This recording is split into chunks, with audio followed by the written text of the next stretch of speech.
কয়েকটা কথা বলি। আমি আসলে বাংলাদেশের হুজুরদের নিয়ে কোনো কিছু বলতে চাই না, কোনো সময় না, এগুলো আমার ভালোই লাগে না। কেন জানেন?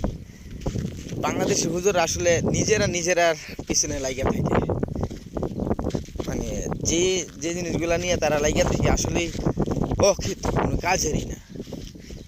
বুঝতে পারছেন? খালি একজনের পিছনে আরেকজনের বদনাম করা, এটাই আমাদের মানে বাংলাদেশের হুজুরদের কাজ।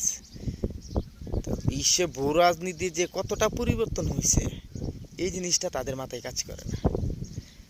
ঠিক আছে, আপনারা তারা ওয়াজের মাঠে বইসা হুঙ্কার দিতে পারে, হ্যান করবে তেন করবে, হ্যান করবে তেন করবে, কিন্তু ভূ রাজনীতির কেউ বুঝে না।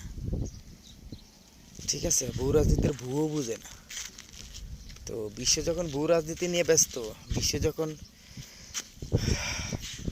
সব কিছুই বিধিমুদের পক্ষে নিয়ে যাচ্ছে, ওই মুহূর্তে আমাদের বাংলাদেশের হুজুররা নিজেদের মধ্যে নিজেরা বদলাম রটায় রটায় চলে। এ কাফের, ওই তুই কাফের, এর পিছে নামাজ পড়া যাবে না, ওর পিছে নামাজ পড়া যাবে না। ঠিক আছে, ওর বাড়িতে বিয়ে করা যাবে না, ওর বাড়িতে খাওয়া যাবে না, এইগুলো নিয়ে বসে রয়েছে।